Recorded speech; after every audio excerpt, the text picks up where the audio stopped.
Hi there, it's Tina Bergman. We're going to be looking at scale shapes today on the Hammered Dulcimer. We're going to be starting on our bass G. So for those of you with larger dulcimers, it's going to be your second marked course. For those of you with smaller instruments, it will be your first marked course on the bass bridge. So when we play the Hammered Dulcimer, there are different scale shapes that help us use repeated notes. So for example, this D above my marked C and this marked D on the treble bridge are exactly the same. If I move up one, so are my E's. And I can do the same thing for other notes as well. If I go to my G and my G and my A and my A. Here's the same thing with my A and my B here. And then an octave higher of my D's, D, E.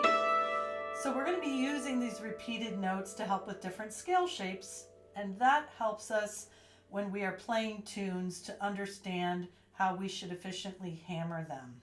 Okay, so we're going to start with the most simple one, the left hand lead 4+4, and by left hand lead I simply mean that we're leading off with our left hand.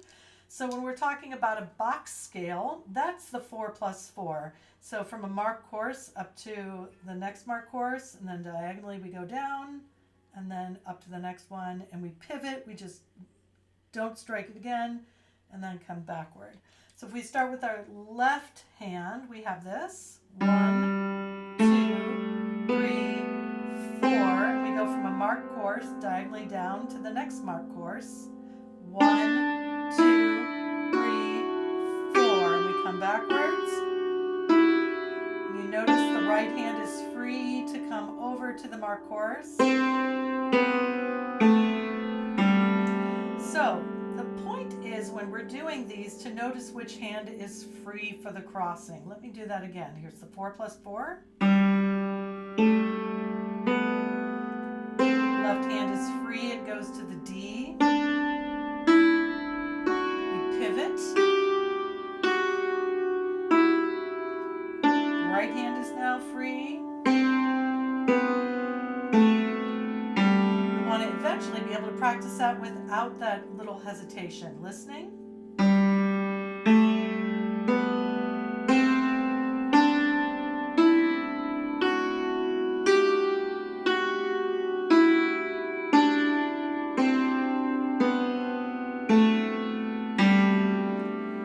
Now, if we want to go one note higher, we're going to have to start with our right hand, okay? So if I start with my right hand, I want you to notice that when I get to this C where I crossed before, the left hand's not available for that crossing, so I have to go one farther. So I'm going to start with my right hand this time. This one's called a 5+3.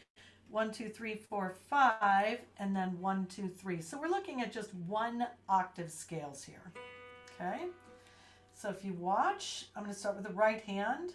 1, 2, 3, 4, 5. Now the left hand is free to cross, but how do I know where to cross? It's pretty easy. I'm one above a marked course in the right hand, so I cross one above the course in the left hand. And we come backward. And here I am, that right hand's free to cross, one above a marked course. So again, starting on the right hand, a 5+3.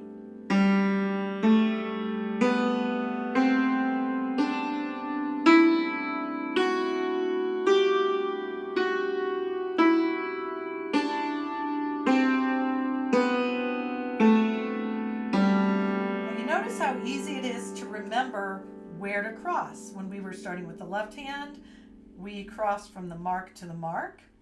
When we started with the right hand, we had to go one further to the D.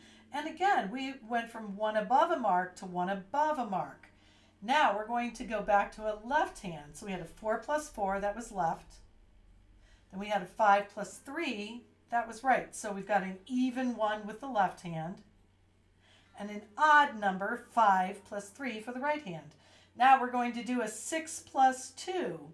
Which hand do you think is going to start that off? Remember, the left hand did the even one, and the right hand did the odd one. So with this 6 plus 2, that's also a left hand start. And it looks like this. Notice we've got G, A, B, C, D, E. Where am I? I am one below a marked course. So when I cross, I go one below the marked course. And there's my 2. Come back, and again, one below, 2, one below. Okay, and that's what this one looks like. Here I am, starting on the left hand because it's an even number, 6 plus 2. The 6th is the even number I'm looking at. Take a listen, starting with the left hand.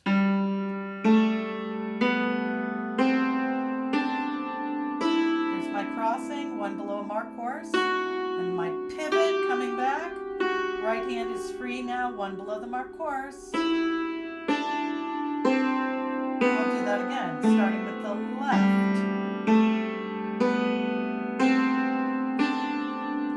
Cross below the marked course and cross back.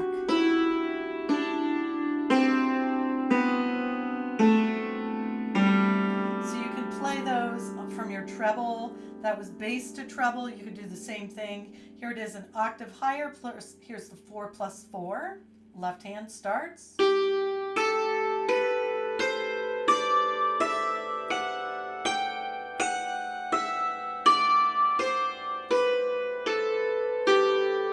I'll do the 6 plus 2. Left hand starts. Left hand is free. It needs to grab that F sharp. Crossing back. And finally, starting on the right hand, the 5 plus 3. Left hand's free to cross. Right hand is now free to cross back. Those are the 3 scale shapes, and watch the video on 2 octave scales to understand how to link those together for a nice big 2 octave scale.